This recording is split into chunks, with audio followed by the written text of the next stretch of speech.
Uber, can you pick me up in the morning, pal? Sur Simboss et Patrick, you need a lift.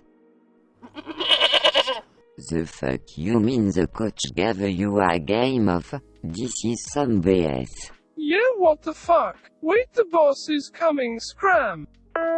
Hey boys, how are we doing? How do I leave this damn thing?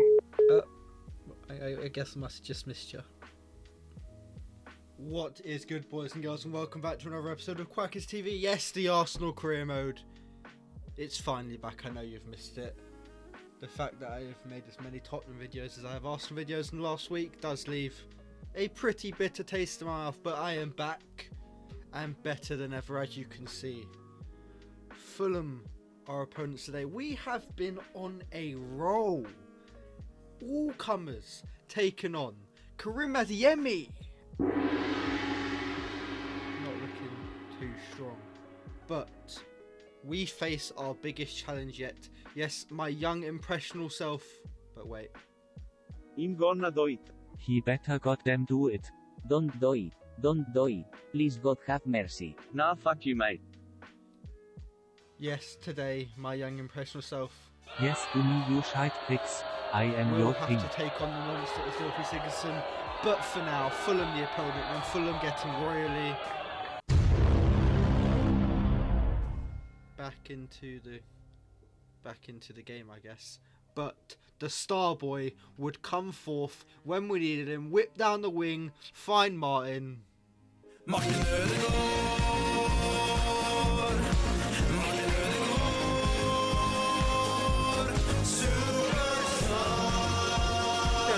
Say anything else when it comes to big Martin Odegaard. Saka gets done on him beautifully, finds Odegaard. You can probably ask some questions about the keeper there, because he literally did just throw himself forward rather than attempting to make a save. But a beautiful ball from Karim Adeyemi, the young lad. We dropped him for a little while so he could get that all-round play. He's a good poacher, he's good on the ball, he's good running. But that is what we want to see. That is what Bamford always offers. Saka might need the same treatment. Oh god, him so shite, the boss is gonna bully my fish You're damn Jeff right, again. Bukayo. Jeff is dead.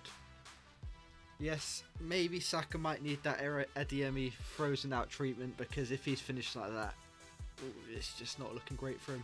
And Emile Smith-Rowe, a man who has been an absolute outstanding form, finds Party Marty. Bamford fresh on the pitch just 5 minutes ago. And the GOAT does what GOATs do. Patrick Bamford, we call him a pig shack, and you know what, maybe we got it wrong, maybe we were just seeing the wrong things. Also, that goal was just disgusting. Maybe we're saying the wrong things. Damn right.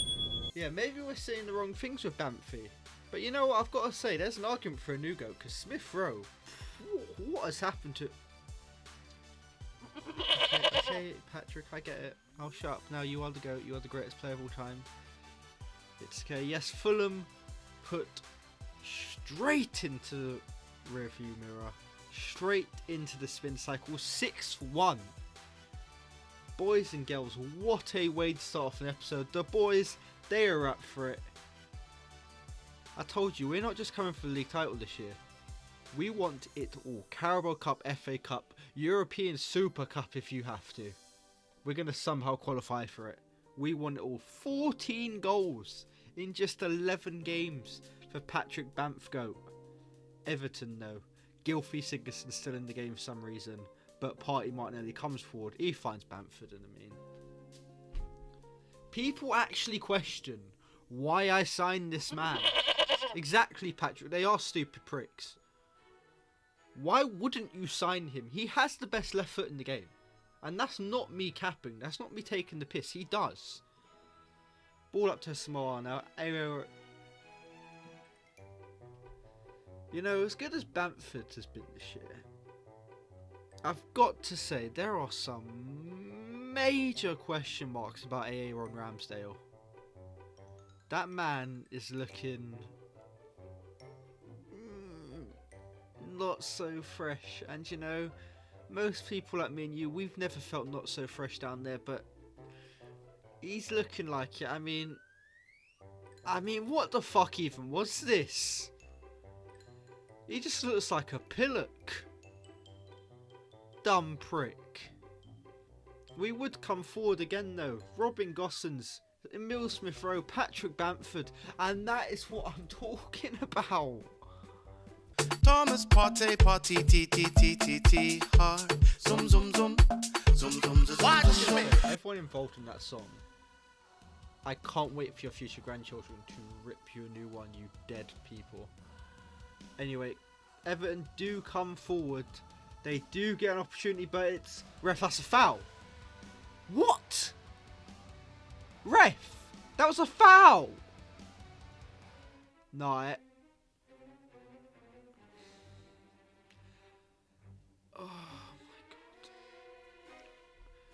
Huge save from Pickford, England's real number one. I am Chiesa, I shall put this quick top beans. Not fucking today, pal. Oh, you bastard. No, I shouldn't laugh at my own jokes, but anyway, haven't seen that one in a while. Thomas Partey with the free kick now, whips it in green times, but off of the bar. Unlucky for the big Ghanaians. Never scored two for us in one game. He's only scored one goal in real life for Arsenal, so you know that shouldn't be too surprising. But Sigurdsson slips in our back door, penetrates the defence and punches us. I'm gonna be honest, Rafa Pal. I think Sigurdsson was probably going to hug that kid who was standing up behind you there. I think you're a little bit too old for him. We would come forward though. 8-1 on the clock. There is still time. There is still Adeyemi's left foot. He's getting dropped again. But where there's a will, there's a way. Adeyemi drives forward. Should probably have just shot.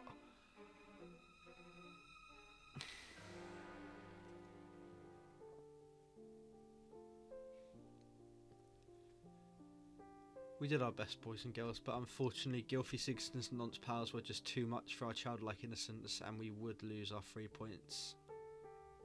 So that's kinda awkward, Yeah, huh? I mean, conceding the goal so late on, it's never ideal really, is it? Could say a pedo just scored on you. That's where you're going with that, huh? That's a slant.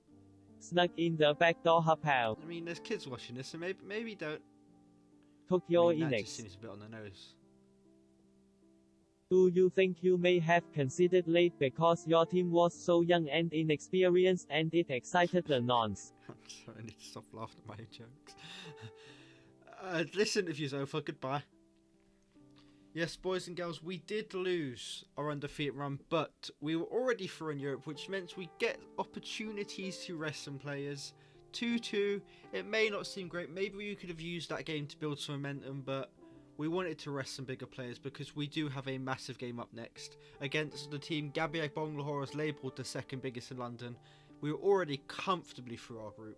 13 points. It won't show you this for some reason, but we do have Napoli in the next round. The game, for some reason, even though it showed on the calendar, wouldn't show you the next round of 16, which is very weird. But, as I said, Gabby Agbonlahor claimed this team is the second biggest in London. West Ham United. Well, I'm telling you what. So I just had to beat myself up before I say this. Their bubble's about to burst. Yes, I did just slap myself because of how cringe that was. Serginho Desta wins the ball kickoff, drives forward. What a signing he has been, by the way. We find Bamford, and when it gets on Bamford's right, left, head, penis, kneecap, ball sack, doesn't matter. He's going to score with it. Patrick Bamford does what he wants. Odegaard now, though, whips it into the waiting hands of Fabianski. But we would not have to wait long for a second. A ridiculous pass from Bamford. Defender, for some reason, marking 20 yards back. The star boy takes advantage. And I have got to say, just a quick question. Anyone else who's played West Ham, have you noticed that one of their centre-backs or full-backs always marks really far back like he has in that replay there? Anyone else who's played West Ham, can you give me some, like... Tell me I'm not going crazy, because that happened like 4 or 5 times this match. Anyway, Odegaard now. The man is the best pass in the world, and the timing on that pass is just mwah! As Bamford makes it 3-0, 27 minutes in. We were out for payback. They took our lunch money, they bought chocolate milk with it, and then they drank it in front of our face. And Quackers loves his chalky milk, so I wasn't having it. Another beautiful pass, this time from the star boy, onto Bamford's left foot. There's the reason we're calling him the GOAT this episode. That is a hat-trick in less than half of a match. I'm telling you this. Sign Patrick Bamford if you play the games. Maybe in simulation he might not be as strong, but Patrick Bamford is genuinely insane. Please do yourself a favour. Saka with a beautiful finish. We told him off. We kidnapped his pet fish Jeff, and that man is paying dividends now. Quacker's managerial methods, they may be questioned, but they are now answering all of them with aplomb. Your boy is going to hit that A-star. Adeyemi driving forward now, just needs to pluck it in. That boy is definitely getting shipped off to Stoke or somewhere, because that boy might have to take him to a brothel or something so he can get his finishing like heebie-jeebies out the way. Some lads who's too irrelevant to know the name have scored a goal to make it 5-1, but we would see off West Ham in the end. Unfortunately though, it would not come without injury. Kieran Tierney will be out for up to 3 months. Sacrifices had to be made to get us to the top of the table, but don't worry, we called in a good backup. But for now, peace.